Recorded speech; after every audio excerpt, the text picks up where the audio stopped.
September 1942, North Africa.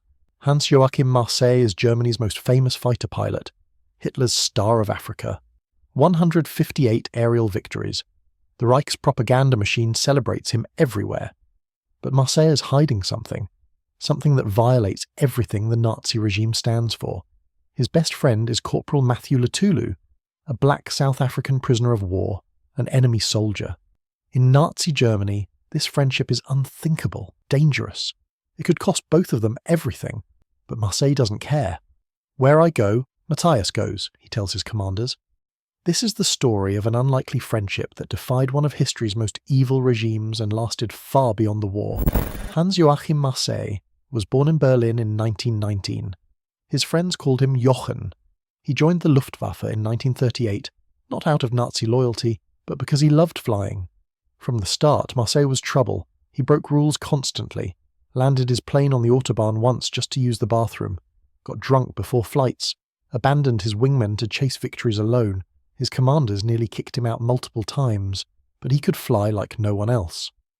By 1942, stationed in North Africa under Rommel's Afrika Korps, Marseille had become the most feared pilot in the desert.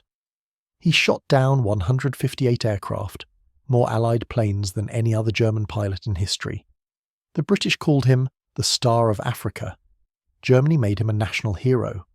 Marseille was 22 years old, young, reckless, and famous. He had everything the Reich could offer. But Marseille hated the Nazis. His best friend growing up was Jewish. He disappeared in the mid-1930s. Marseille never forgot. Mathew Letulu was a South African soldier serving with the Native Military Corps. On June 21, 1942, German forces overran Tobruk. 33,000 Allied soldiers surrendered, among them 1,200 black South African troops. Black prisoners of war were treated differently by Nazi Germany. They weren't sent to standard POW camps. Instead, they were forced into unpaid labour, brutal conditions, no protections under the Geneva Convention. Letulu was assigned as a driver for the 3rd Squadron of Fighter Wing 27 Marseille's unit. He worked in the squadron's club serving German pilots. That's where he met Hans-Joachim Marseille. Marseille noticed Letulu immediately. The South African corporal was smart, capable, and carried himself with dignity despite being a prisoner. Marseille requested Letulu as his personal assistant, his Batman. Officially, this meant Letulu would handle Marseille's gear, maintain his quarters, prepare his meals. But that's not what happened. Instead, Marseille treated Letulu as an equal, a friend. They'd sit together in Marseille's tent listening to jazz records, Marseille's favourite music. They'd talk for hours, drink together, laugh together, just hanging out like a couple of friends who happened to be in a war and on different sides. This was extraordinary, unthinkable. A senior German officer, a hero of the Reich, openly befriending a black enemy prisoner. In Nazi Germany, this violated every racial law, every propaganda message, everything the regime stood for. Other officers noticed. Some disapproved. But Marseille's reputation protected him. He was too valuable, too famous. Marseille went further. He'd violate direct orders by flying solo missions to drop notes over Allied airfields, informing them about the fate of downed pilots, whether they'd survived or been killed. He wanted families to know. He'd socialise with captured Allied pilots, speaking English with them, treating them with respect. The killing bothered him.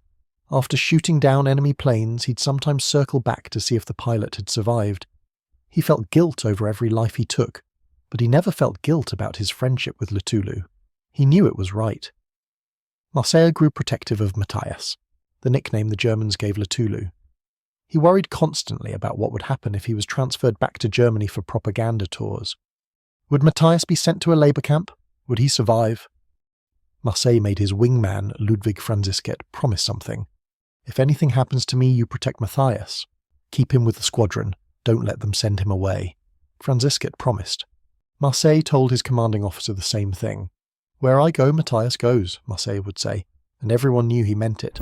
September 30th, 1942. Marseille had been flying constantly. 54 victories in September alone. He was exhausted. The strain showed on his young face.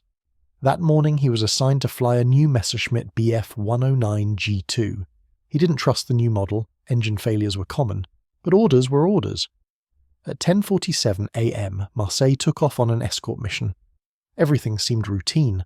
After the mission, his squadron was vectored to intercept enemy aircraft. No contact was made. They turned for home. At 11:35 a.m., Marseille's voice came over the radio, calm but urgent. His wingman guided him back toward friendly lines. For 10 minutes they talked him through it, directing him away from enemy territory. Finally they reached the White Mosque at Sidi Abdel Rahman, German-held territory. He was safe. But the smoke was overwhelming. The engine was dying. Marseille had to bail out. His wingmen watched as he rolled the aircraft inverted and dropped free. They waited for his parachute to open. It never did. As Marseille fell, his own aircraft, tumbling out of control, struck him. The vertical stabilizer hit him across the chest and hip. He was either killed instantly or knocked unconscious. Marseille hit the ground at 11:42 a.m. without his parachute ever deploying. He was 22 years old. Ludwig Franzisket and the squadron doctor reached the crash site first. They brought Marseille's body back to base. Mathew Letulu was waiting for them. He already knew. Word had spread. The entire squadron was devastated. But Letulu, who'd known Marseille for only 3 months, was shattered. He'd lost his protector, his friend, the one man who'd treated him with dignity and respect in the middle of a war built on hatred. True to his word, Franzisket kept his promise. Letulu stayed with the squadron, protected by Marseille's friends. By 1944, the war in North Africa was over. The Allies were advancing. Franzisket knew Letulu needed to get out before the German retreat turned chaotic. Franzisket and another officer, Hauptmann Buchholz, hatched a plan. They'd smuggle Letulu into a hastily established POW camp, where he could be liberated by British forces. It worked. In September 1944, British troops freed the camp. Letulu, now officially Corporal Mathew Letulu again, returned to South Africa when the war ended. For decades, no one knew what happened to him. Then, in 1984, members of JG-27 were organising their reunion. Someone mentioned Mathew Letulu. So they searched and found him, alive, living in South Africa. The German government invited Letulu to Stuttgart as a special guest for the 10th reunion of the Afrika Korps veterans. They paid for everything. When Letulu arrived, the old pilots, men who'd flown with Marseille 42 years earlier, embraced him. Invitations poured in. Everyone wanted to see him. At the reunion, Letulu stood and spoke in German, the language Marseille had taught him. His tribute was simple. Hans-Joachim Marseille was a great man and a person always willing to lend a helping hand. He was always full of humour and friendly, and he was very good to me. 5 years later, in 1989, a new grave marker was placed at Marseille's burial site in Tobruk, Libya. His old squadron mates attended the ceremony. So did Mathew Letulu. He'd flown from South Africa to honour his friend one last time. Letulu died in 1990, 8 years after the first reunion. But he'd lived long enough to tell the world about the German ace who defied Hitler's regime to protect him. Hans-Joachim Marseille's story isn't just about aerial combat. It's about moral courage in the face of evil. Marseille could have treated Letulu like any other prisoner. No one would have questioned it. In fact, most would have expected it. Instead, he risked everything, his reputation, his standing, possibly his life, to treat an enemy prisoner as a human being, as a friend. In Nazi Germany, that took more courage than flying into combat. The friendship between Marseille and Letulu proves that even in the darkest times, even under the most evil regimes, individuals can choose humanity over hatred.